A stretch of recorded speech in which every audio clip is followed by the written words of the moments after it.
Hey, closet busters and bold move makers. It is time once again for Life Uncloseted. So I want you to gather around because it is time once again to kick down those closet doors of your life. We're here to escape our BS, explore our fears, and elevate our self-expression. I'm your host, Rick Clemens. I'm the bold move expert and that coming out guy who's going to take you to the party, the pulpit, the wake, and back to the party of living your life uncloseted. So come on along with me and grab hold of yourself and get ready to step out, step up, and step into facing your fears, making your bold moves, and living life without apologies. Now let's get to the show.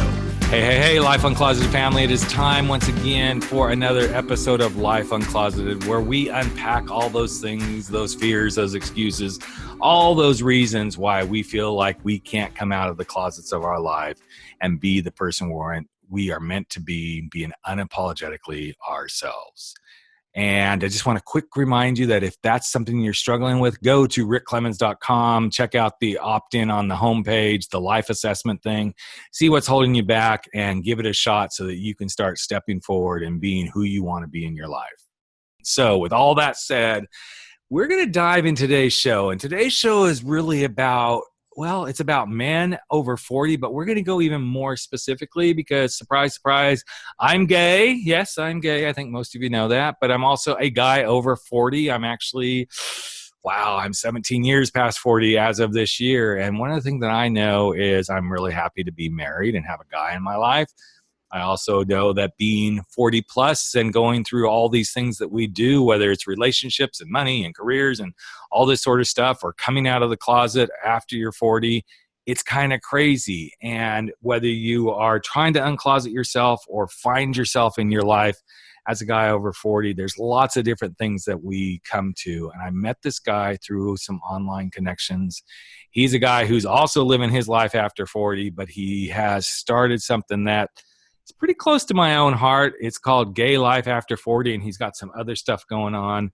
And Will Smith is here to kind of share with us what he's discovered about being 40, being gay, what it looks like with life after 40 as a gay man, and some of the stuff that he's doing to help gay men kind of get it together and avoid some of the stuff that comes for being gay after 40. So, Will, welcome to the podcast, man. Oh, great, man. It's great to be here. Yeah. I've been watching you and listening to your podcast for quite some time. So Awesome. And I love that we're doing very similar things. You know, some people would be right. like, that bitch is stealing my concept. Like, no. This is where we come together, not literally, but, you know, we come together and we make things work, right? And I love it because, and before we got on here to record this, Will and I were talking about this, but men over 40, and especially gay men over 40, we're so hungry for connection. And I think I know for me, that was one of the reasons that I said, I really want to do this. And it sounds like, Will, that's kind of what you realize too, is I got to do this because the need is so high. Sure.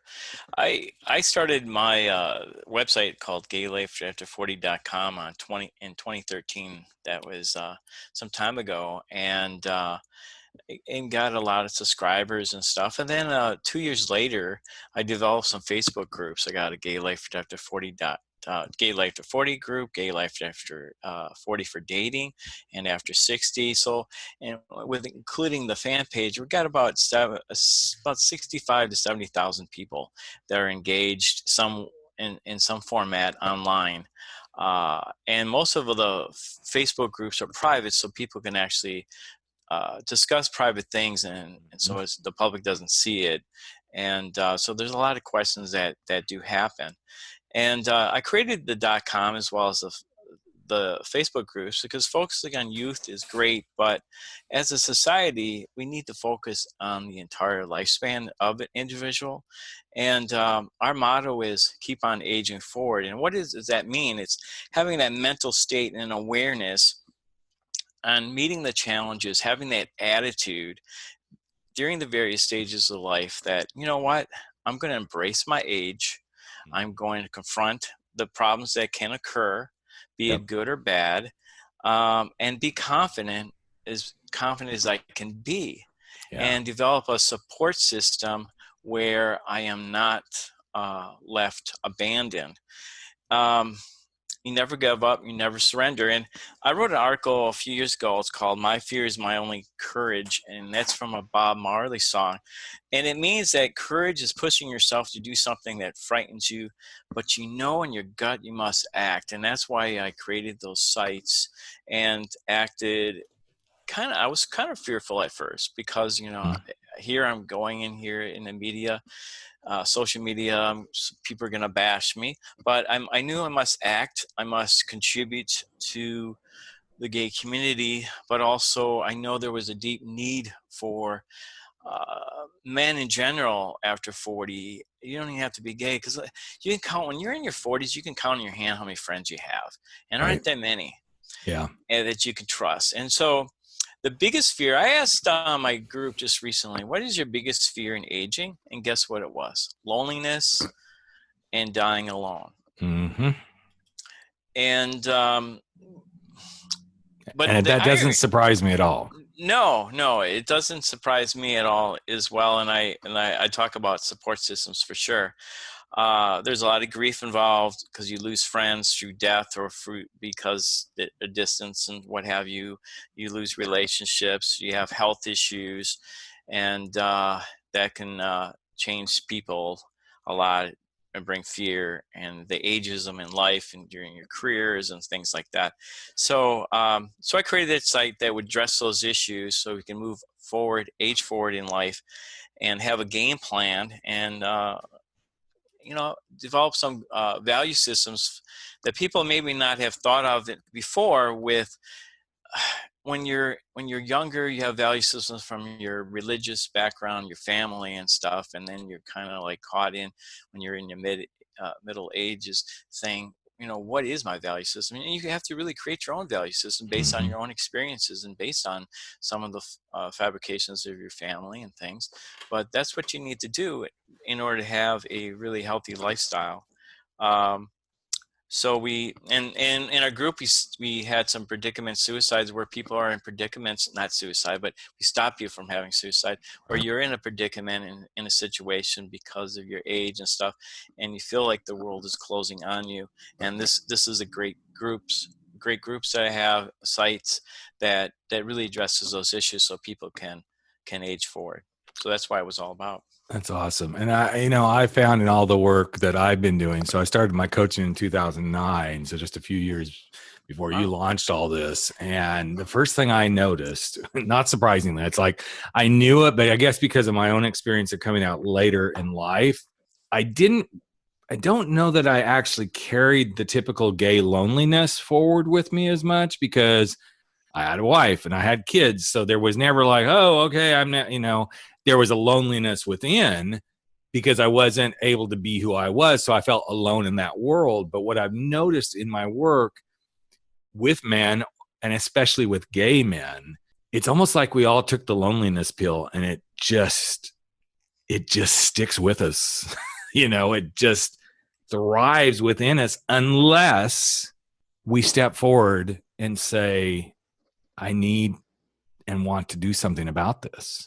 And even though we are social beings, and especially gay men, we go and socialize a lot. We do the bars, we go out and we do different things as groups and all this. There's so much isolation that still exists simply because I think for so many of us, we have been wounded by the past of you're not good enough. You're not great. You're not worthy, all these things.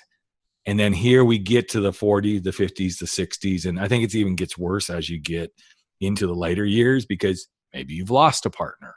Maybe you've been in the long-term relationships and now that doesn't happen. That suddenly here we are. And as you've seen in your group and I've seen, this loneliness factor just like grows and grows and grows and grows. Do you see that a lot with what you're doing in this? Yes, I think when you're younger, you have that, especially before you came out and stuff. You have that hidden secret, and you're really sharing. You're really by yourself, and keeping that secret from everyone else. Yep. And you always, as a kid, you're always has that loneliness feeling that you could not share your own personality, your own being as a human being, and that carries with everyone to some degree. I know we have members that have gotten harassed and picked on, bullied in school, and that affects your whole life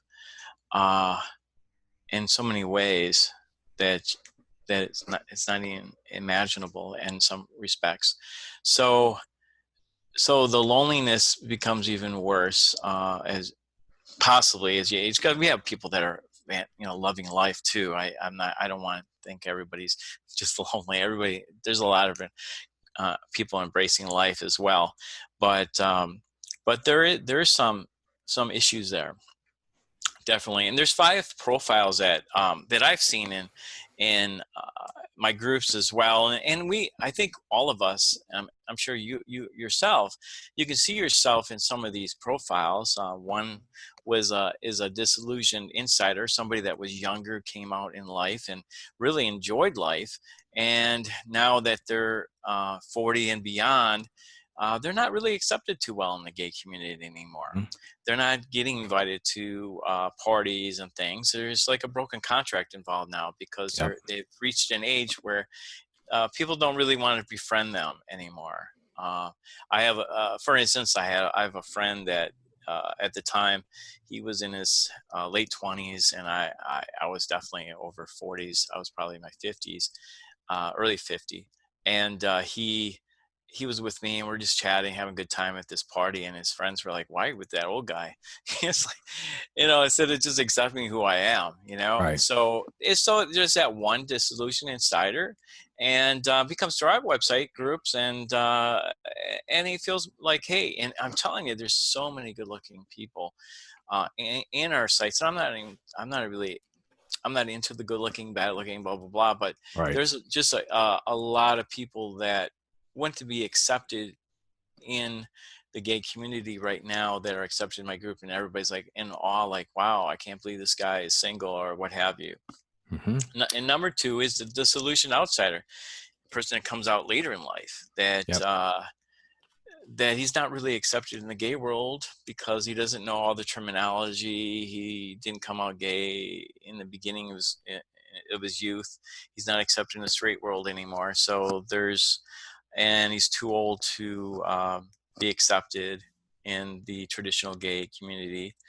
And so that's another person that that we have. And then the aimless drifter is somebody that's sitting on the fence, that might be married in a straight marriage, never been in a relationship, or considers himself undervalued, finds the journey difficult, but afraid to come out and be himself. But at the same time, he could be living in a small community and never really interacted with anybody.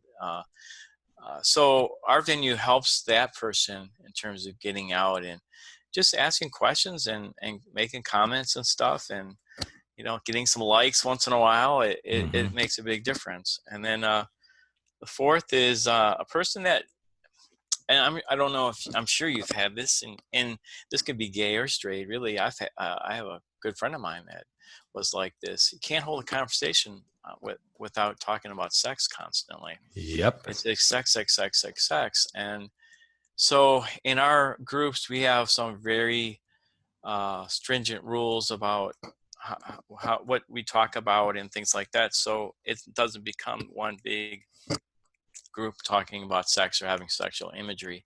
Mm-hmm. So it's more of a traditional, how you meet somebody kind of person. So it helps.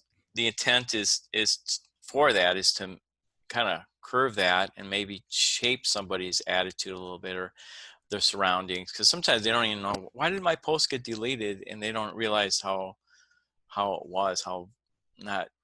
it just wasn't the appropriate language or pictures that we'd want in our groups.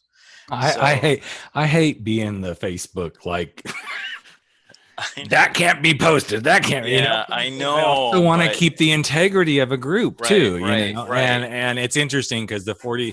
I don't have a huge amount of like people in the 40 plus Real Men Real Talk group, but it's interesting when people start to show up. I mean, I've had women try to get in there. Like, no, not where you're supposed to be. I'm sure you're thinking, oh, I can find a man. And then it's funny because then I get the younger gay guys wanting to join. I'm like, If you want a daddy, there's other sites for that. Yeah, okay? we have that too a lot. Yeah. But it is interesting to see this, and going back to, your young friend who was getting, that shade from his friends about that.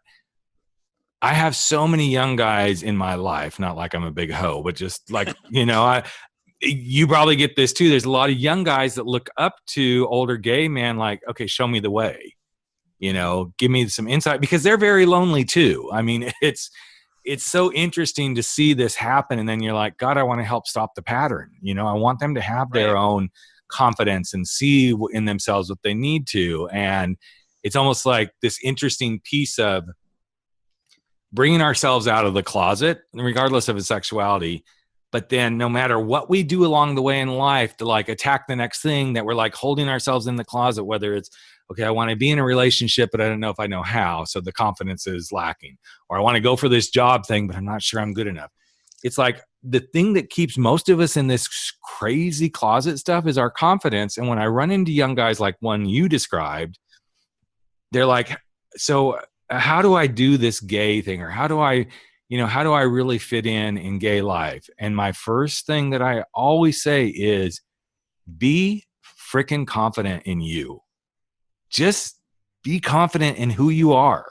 Don't second guess it, because if you can be confident in who you are, you're going to find your place to fit in the world. But it's when we question it, that's when we start feeling the pain, because then we're like, okay, well, maybe if I try fitting in this group, or in this group over here, and this group over here. And then suddenly here we get to 40, 50, 60, even up to 70s, because I worked with some guys in their 70s that are still struggling with this. That confidence piece is often what keeps them hurting, in pain, not feeling good about themselves.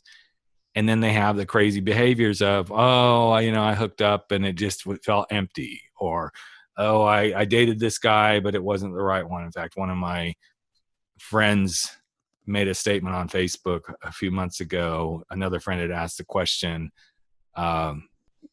what would you like right now in your life? And the other guy's response was to change my status. And I know the backstory on that, but there's two pieces of status he wanted to change. He wants to be in a relationship, and he wants to not be unemployed. But it's such an interesting thing when you have those moments like, well, if you want to change your status, what are you doing to do it? Mm-hmm, mm-hmm. And I find so many men in our world. So we're going to go right into the gay world for sure. And it's there in the straight world too, because I got some straight friends that I'm like, really? Let me tell you how you change this. You quit being a pussy chaser and you start showing up to women in a real way, and things will change, But I see it so much in our community that to feel like we have to get the happiness, we have to meet everybody else's standards. Mm-hmm. And that's not it at all.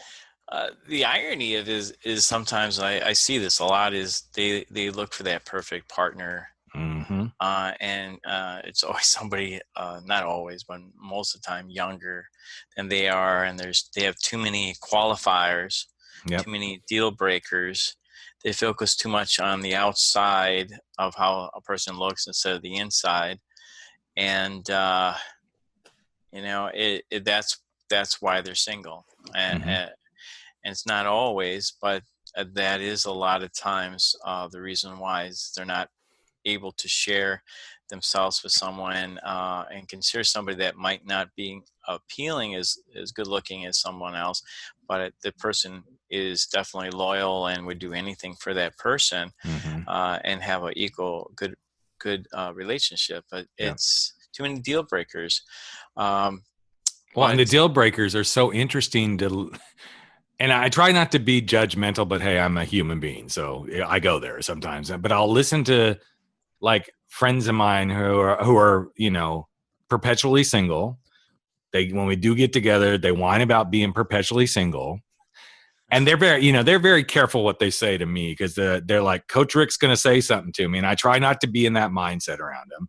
But every once in a while, when I'm just like done listening to it, I'm like, so what are you going to change in your pattern to make it different? What do you mean my pattern? I'm like, it's the same. You say the same thing every time we get together. You're not willing to make the change. And and I said this to another friend of mine just recently. I said, if your checklist wasn't so long and there were so many non-negotiables on it, you might have a partner. And he didn't like it, but I'm like, I'm done. I love you. And that's why I'm going to say what I need to say right now. But it's that interesting space of when there's so much there, you're focused on all of that. You can't see the beautiful person that might be standing right there in front of you. Right. I've seen, I was involved in a lot of different social things years ago, but I seen opposites of people that, I mean, these two guys get married, and you would never have thought those two, but you could see the love in their eyes, and it's just, you got to open yourself up to other people and not prejudge others. And unfortunately, in our community, there's a lot of prejudging that still goes on, even after 40. You would think we'd get beyond that a little bit, but I just see myself like what we're doing here, and meeting. If I was going on a date, even if it was a bad one, it's an experience. To me, I find things just as good experiences or bad experience, but you do learn something about yourself and others. And that's one thing I liked about when I was younger. I would go out a lot and meet people and hear their stories and learn. Learn from your older folks. Unfortunately, a lot of the older generation died of AIDS, and we don't have that. We didn't have the luxury of meeting a lot of older people, but the ones I do or have communicated with, I learned a lot, and so I was very thankful. Spending some time. And I love the piece you brought up about the experience. It's like, if you just embrace the experience and not the outcome, what might happen? If you just went on the date, if you just gave somebody that opportunity, what might happen? And I'm eating my own words, because there's times that I don't do this in my life in many different ways. But I know, so a year ago, August, I believe, I was trying to figure this out the other day. It was either July. Yeah, it was early August, I believe. Because it was right before my birthday. I had a stroke. Oh, wow. And I was thinking about it as the anniversary came up here just a few weeks ago. And I thought I could have gone into this space where, oh my God, life is over and da da da da da. But I chose to okay, let's just keep going, because I watched my father go through this. And there were moments in his life that he didn't embrace the experience. I choose to embrace the experience, knock on wood that I'm going to do this every time, because I'll probably get off this interview and then something will happen. I'm like, fuck this, But it's so interesting when we embrace the experiences we're given, how much quicker we move through these things and how much more open we are to learning things. And so many times I have watched my clients or my friends not embrace the experiences, and then they just keep pounding their head against the wall. But then I've watched others. I'm like, okay, this is what happened. Now let's just work through it and keep going. And I feel like sometimes, and I know because I have two young millennials in my life, it's almost like gay men are the perpetual millennials. They want the instant gratification right now. They want everything to happen in this moment. And if we unleash that thought and let go of that energy and just be present with it, it becomes a whole different ballgame. In fact, yesterday I was working with a client in one of my other businesses, because I coach speakers on getting their speaking businesses off the ground. And the guy that I was working with, we were talking about the present, the future, and the past.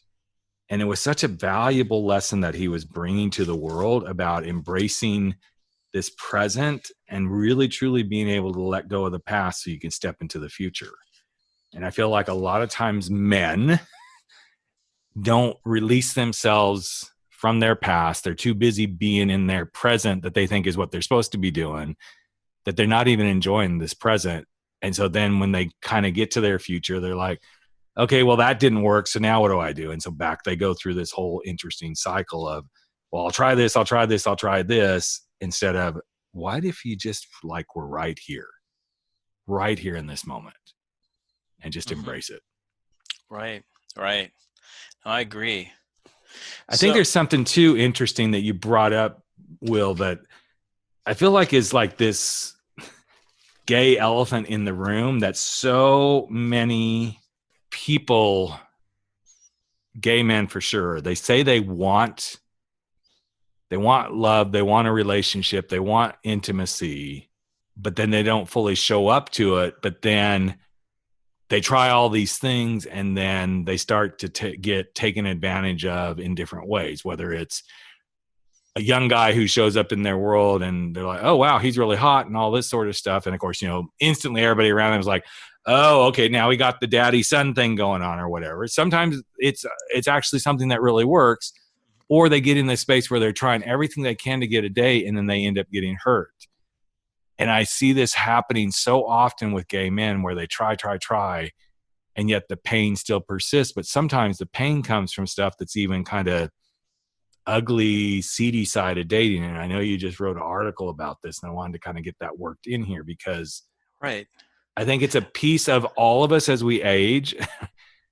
We have to pay more attention to what people are coming at us with and really kind of turn on our bullshit detectors, so to speak. Right. I wrote an article a while back called "Don't Get Hooked on Online Dating," and there's a hook that these predators they want to hook that 40 plus individual, and it can be gay and straight. You have females that do the same thing, and it's just a process. But what also is if you have a friend that is talking about I'm gonna meet this guy, we're in love, I'm gonna get married, blah blah blah. He's from Ghana, or it doesn't matter what country, but uh, as a friend you need to say, hey, wait a minute, let's pause here and let's look at what's going on here. So many people will say, I told my friends this and no one stopped me from doing this, sending money out where it could be thousands of dollars involved, because their friends are just not listening. Like you said before, people just don't listen. They're on their own little programs. And so I'm going to talk a little bit about online dating, and some of the most internet scammers will be operating in countries like Australia, Russia, the Ukraine, Malaysia, the Philippines, Nigeria, Ghana, South Africa, and alike. And the reason why, and some a friend of mine, he's Filipino. It's like he got a little mad because he's from the Philippines.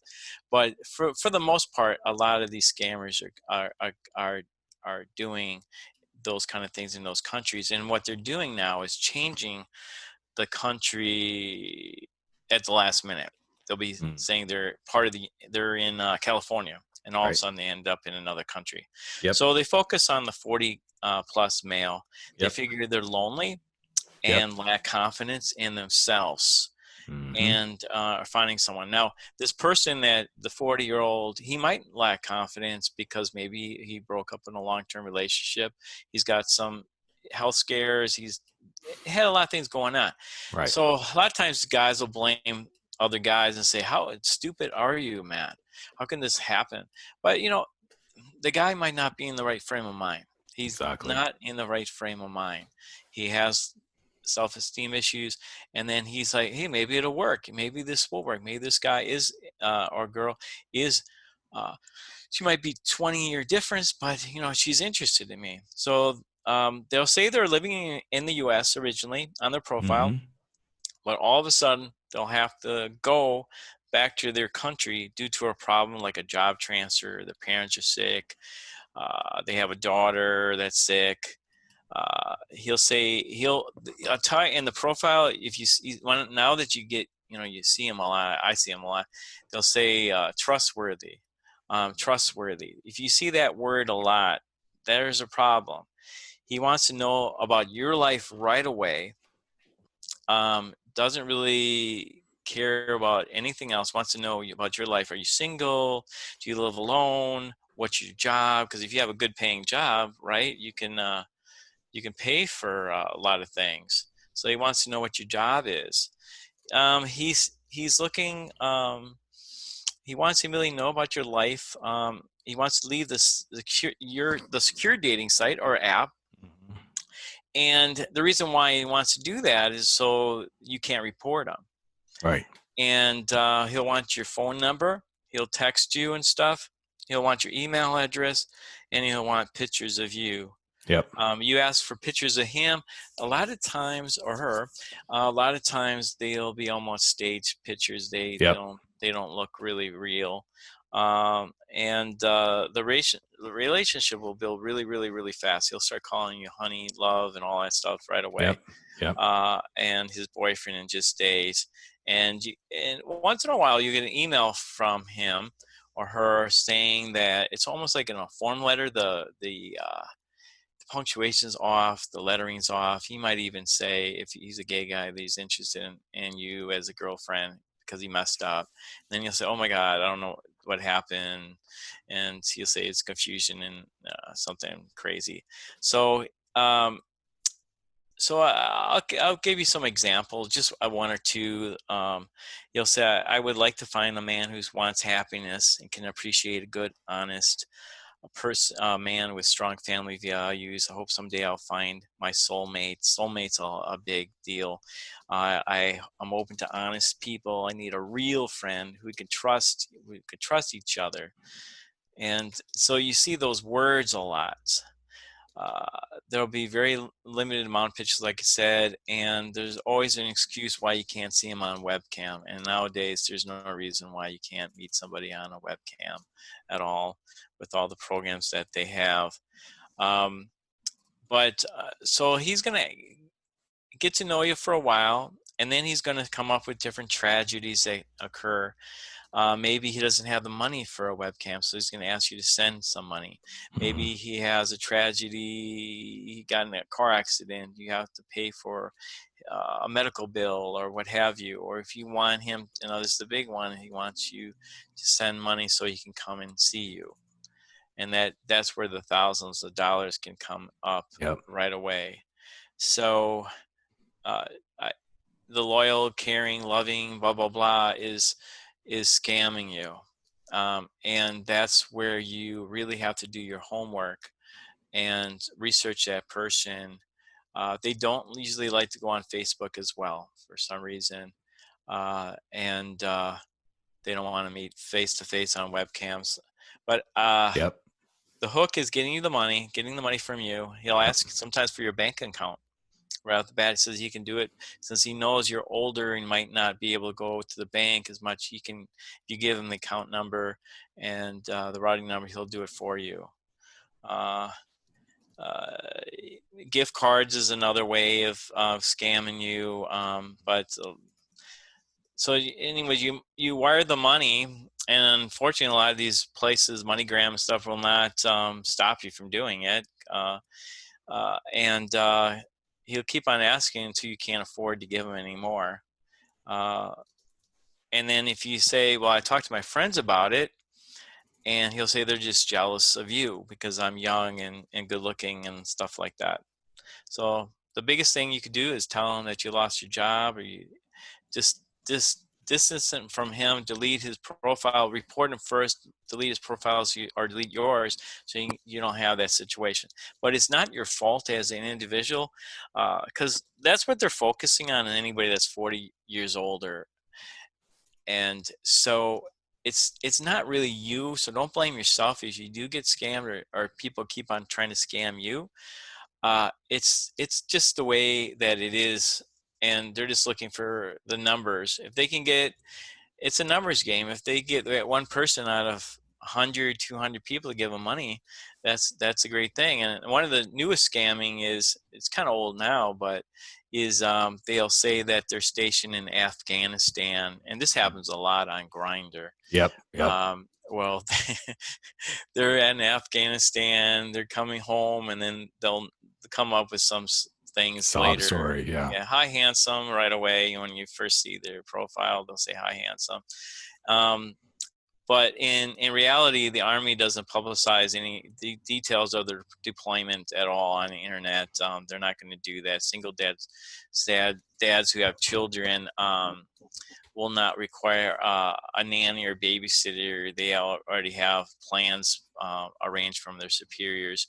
Another thing that they try to do, and I see this a lot on Grindr as well, is they'll invite you to sex parties. I've seen that actually in a website too, but in order to qualify, you have to pay a certain amount of money to get into it, and they give you party favors, blah blah blah.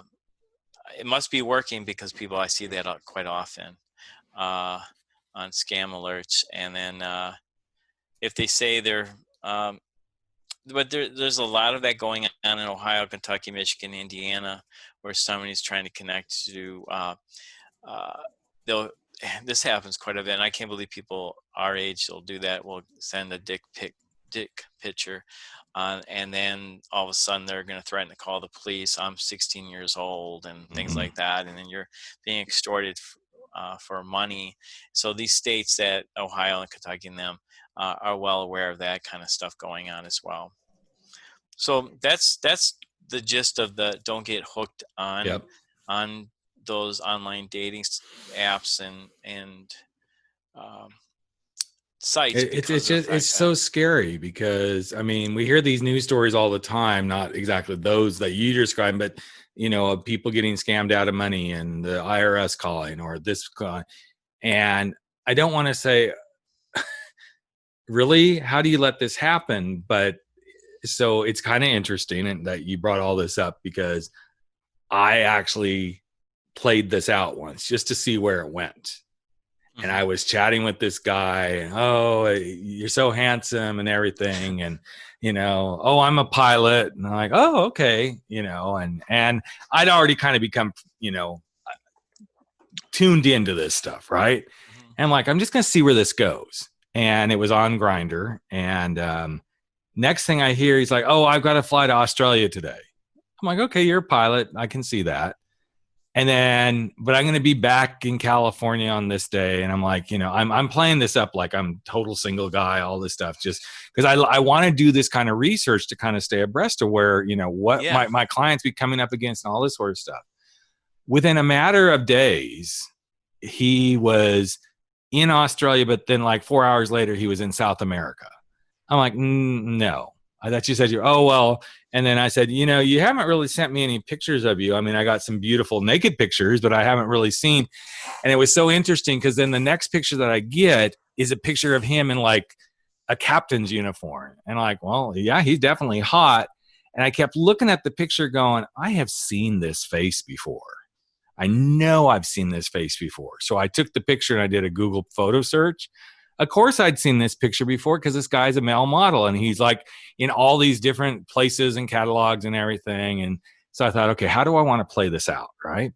Yeah. And I'm like, wow, I didn't realize you were a pilot and a model too. And he's like, what do you mean? I'm like, and so then what I did is I just started sending him all these photos online. And he goes, that's not me. I'm like, well, that's the photo you sent me. No, it's not. And I'm like, yes, it is. And he's like, well, if you don't send me some money, I'm going to, blah, blah, blah, blah, blah, tell everybody about your book and what a liar you are. And that I said, you know what? I really don't care because I'm on this app right now doing this because I'm trying to figure out people like you. So if you think you can bash me, I have all of this saved right here. And I was being very careful all the way through to keep capturing the screen captures so that I had it as photos. And of course, what do you think happened next? Blocked. Gone, So I thought, cool, that was fun. I got some good intel, right? 3 days later, I get an email because I'm out there, I'm public. Okay. So it's not like I can't really hide who I am. Right. And I get this email through my website. If you don't pay me money, I'm going to tell everybody that you were flirting with me and that you were trying to get me to come and live with you and all this sort of stuff. And I said, well, that's really interesting. And I said, I happen to have direct connections to people in the US who monitor these kind of threats because of the kind of work that I do. So I just want you to know I'm forwarding this email over to my friend that works in the government offices that handle this. That's the last I ever heard. But I'm so glad we had this conversation because I feel like our community, again, gay men, this comes back to we so want to be connected. We so want to feel loved. We so want to feel appreciated. We so want to experience this thing that we feel is completely missing for us. Don't become that desperate. If it smells bad, it is bad. If it's too good to be true, it's probably true. If he's a hot little 20-something-year-old guy, okay, there's a once in, I don't know, I'm not even going to try to come up with a statistic that maybe he really is into you. But be very, very careful. Be very careful. And I can't tell you how many guys that I have talked to in our community who have given these guys, and in person, have given these guys keys to their houses, have given these guys access to their bank accounts. And I'm just like, where is your head? Where is your head? So. Yeah, it's definitely something that I post that article about every 4 months or so because somebody's complaining important. that it's Very. a reminder. And our groups for dating as well as in all our Facebook groups, we do monitor it. We have moderators that kind of skim through our members, and we don't pick people that are in their 20s and stuff, obviously, because and we really look for anything that's kind of odd, like it's because in Facebook you're supposed to have their link to their page, and then all of a sudden their link becomes like you can't hit it. Yep. There's a problem there. Know it's coming from somewhere else. So then we just delete that and block that profile. Yeah. Been there, done that. So, well, I love this conversation. Before we wrap it up here, I'm just curious for you, Will, what is one of the things that you feel like you have gained most for yourself by running these groups that's made you a better guy? I'm a better listener than I was in the past.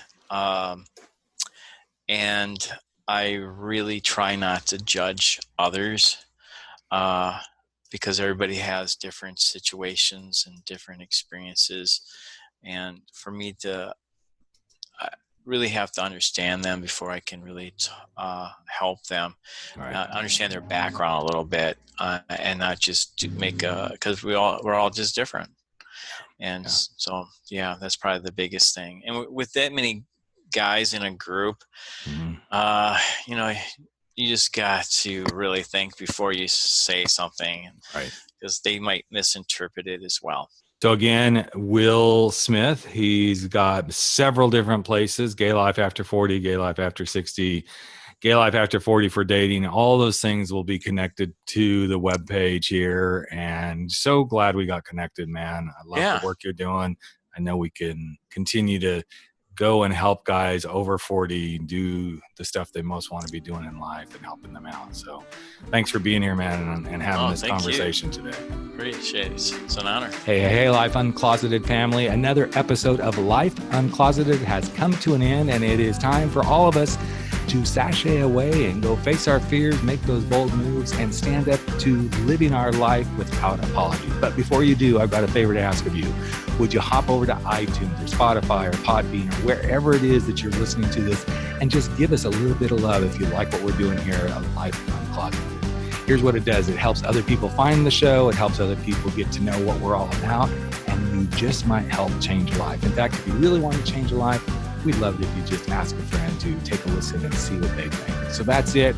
Love you all deeply. I'm Rick Clemens, the host of Life Uncloseted, and never stop stepping out, stepping up, and stepping into living your life uncloseted.